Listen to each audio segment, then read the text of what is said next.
o que todo piloto tem que saber sobre técnicas de frenagem. Vamos lá? Meu nome é Edson Luiz, eu sou piloto de moto velocidade com experiência de mais de 22 anos em cima de uma moto e quase 10 anos em competições em nível hardcore. Bom, vamos lá. Freios são, se não a coisa mais importante da moto depois do motor para a gente poder empurrar ela para frente. Tudo que anda com muita velocidade tem que ter uma forma de parar, porque senão a coisa fica bem complicada. A utilização dos freios é um tabu entre muitos motociclistas. Eu já conversei inclusive com motociclistas que andam há 5, 10 anos de moto e ainda não utilizam o freio traseiro da sua moto como uma forma de ajudar a moto a parar. É importante destacar que se o freio traseiro da moto está ali, é porque para alguma coisa ele tem que servir. Vamos combinar que isso é verdade? Na pista, hoje, a gente utiliza muito o freio traseiro, não somente como uma forma de fazer com que a moto pare em um menor espaço, como também utiliza-se como forma de controle da moto.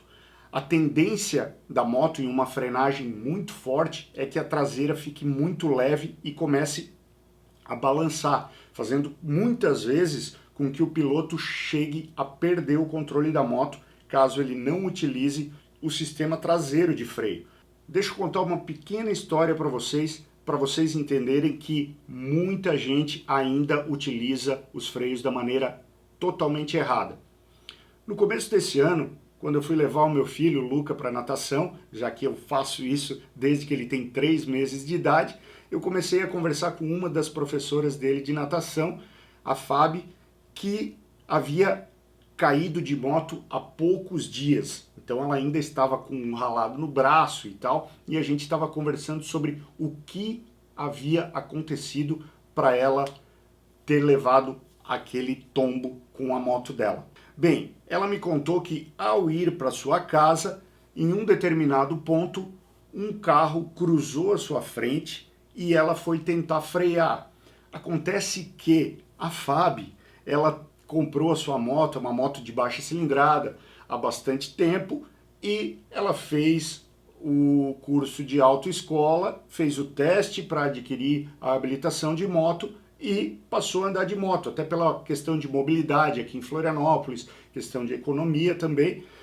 E o que aconteceu nesse acidente? Quando esse carro cruzou a frente da Fábio, ela não conseguiu parar a moto a tempo e acabou batendo no paralama dianteiro desse carro.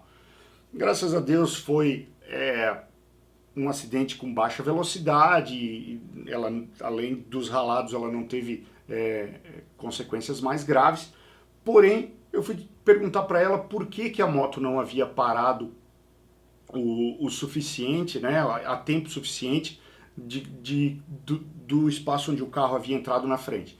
Ela me falou que era um trecho que estava em obras e que havia um pouco de areia em cima da pista. Mas mesmo assim eu ainda quis saber mais. Eu disse, tá, mas qual era o tipo de piso que havia por baixo dessa areia? Era asfalto, ou era calçamento, ou era paralelepípedo? E ela me disse que era asfalto. Mas a quantidade de areia era muito pequena, pois já inclusive tinha trilho de carros que haviam passado por lá. E aí eu perguntei, tá, mas a tua moto chegou a escorregar o pneu dianteiro? Porque quando se tem areia e a gente freia, né, com o pneu dianteiro, a tendência da moto é escorregar o pneu dianteiro, você cair e ir ralando. E ela me falou, não, eu usei só o freio traseiro. E deu assim, tá, mas por que tu não usou o dianteiro também? Porque aí a moto provavelmente iria parar. Ela olhou para mim com uma cara de espantada e falou, tá, mas se usa o freio dianteiro da moto? Eu falei, pô, é claro, o freio dianteiro da moto é o que realmente vai fazer com que a moto pare.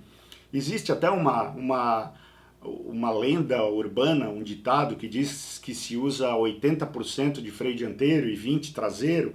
Outros dizem que é 75% dianteiro e 25% traseiro. não existe muito uma matemática lógica com relação a isso, mas que o que faz a moto parar de verdade é o freio dianteiro, isso não há dúvida alguma, diante de quase que 100% dos motociclistas mais experientes. Eu estou contando essa história por quê? Porque a formação que se dá para um motociclista em uma autoescola é tão básico que não chega a ensinar a forma mais correta de se parar uma motocicleta. Era um acidente que poderia ter facilmente ser evitado caso ela soubesse utilizar o freio dianteiro da moto. De lá para cá eu falei para ela, eu disse, não, o freio dianteiro da moto você pode acionar com segurança, desde que você esteja com a moto alinhada, reta, os pneus da sua moto estejam calibrados corretamente, estejam em bom estado e tal. E aí eu tive a oportunidade mais à frente de conversar com ela, perguntando, e aí, começou a utilizar o freio dianteiro da moto e tal, como é que tá? Ela olhou para mim e falou, nossa, é outra vida, eu não tinha nem ideia de como se freava uma moto. Então isso pode parecer algo muito básico para grande parte das pessoas que estejam assistindo esse vídeo, mas as técnicas de frenagem, elas devem ser treinadas desde o início. Freio dianteiro e freio traseiro usados simultaneamente. Obviamente que o freio traseiro também tem que estar regulado para que quando você acione ele não trave a roda imediatamente, porque se você travar a roda imediatamente também pode ser perigoso. Então o ideal é que você vá testando a frenagem da sua moto, sempre que você vá parar a sua moto, busque utilizar tanto freio dianteiro quanto traseiro, e aí você vai perceber sim a diferença que tem entre usar só o freio dianteiro ou só o freio traseiro, como foi o caso da Fábia aí.